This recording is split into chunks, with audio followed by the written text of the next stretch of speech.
ಗೌರಿಬಿದನೂರು ಕರ್ನಾಟಕ ರಾಷ್ಟ್ರ ಸಮಿತಿ ಪಕ್ಷದ ವತಿಯಿಂದ ಗ್ರಾಮೀಣ ನೀರು ಮತ್ತು ನೈರ್ಮಲ್ಯ ಇಂಜಿನಿಯರ್ ಆಂಜನೇಯ ಮೂರ್ತಿ ಅವರ ಕಚೇರಿ ಹಾಗೂ ಮನೆಗಳ ಮೇಲೆ ಲೋಕಾಯುಕ್ತ ದಾಳಿ ನಡೆಸಿದಾಗ 5 ಕೋಟಿಗೂ ಹೆಚ್ಚು ಆಸ್ತಿ ಪತ್ತೆಯಾಗಿತ್ತು.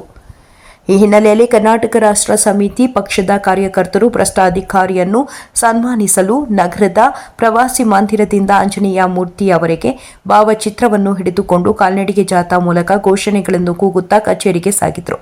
ಕಚೇರಿಯಲ್ಲಿ ಇಂಜಿನಿಯರ್ ಆಂಜನೇಯ ಮೂರ್ತಿ ಅನುಪಸ್ಥಿತಿಯಲ್ಲಿ ಅವರು ಕಾರ್ಯನಿರ್ವಹಿಸುವ ಕುರ್ಚಿಗೆ ಅವರ ಭಾವಚಿತ್ರವನ್ನು ಇಟ್ಟು ಅದಕ್ಕೆ ಮೈಸೂರು ಪೇಟ ಹೂವಿನ ಹಾರಗಳನ್ನು ಹಾಕಿ ಸನ್ಮಾನ ಮಾಡಿದರು.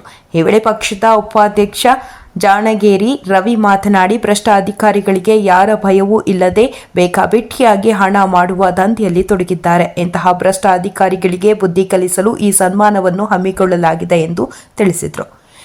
ಇದೇ ಸಂದರ್ಭದಲ್ಲಿ ಕರ್ನಾಟಕ ರಾಷ್ಟ್ರ ಸಮಿತಿ ಪಕ್ಷದ ರಾಜ್ಯ ಉಪಾಧ್ಯಕ್ಷರಾದ ರಘು ಜಾಣಗೇರೆ, ಜಲ ಉಸ್ತುವಾರಿ ಶ್ರೀನಿವಾಸ್, ಜಿಲ್ಲಾ ಸಮಿತಿ ಅಧ್ಯಕ್ಷ ಡೆನಿಯಾನ್, ತಾಲೂಕು ಘಟಕದ ಅಧ್ಯಕ್ಷರಾದ ರಂಗನಹಳ್ಳಿ ರಾಜಕುಮಾರ ನಾಯಕ್, ಆರೋಗ್ಯ ಸ್ವಾಮಿ ತಿಪ್ಪಣ್ಣ, ಸಂತೋಷ, ನಂಜುಂಡಪ್ಪ, ವಿಜಯಕುಮಾರ್, ಮಹಮ್ಮದ್, ನಾರಾಯಣಸ್ವಾಮಿ, ಬಾಗೇಪಲ್ಲಿ ಮತ್ತು ಶಿಂಡ್ಲಘಟ್ಟ ಪದಾಧಿಕಾರಿಗಳು ಭಾಗಿಯಾಗಿದ್ದರು.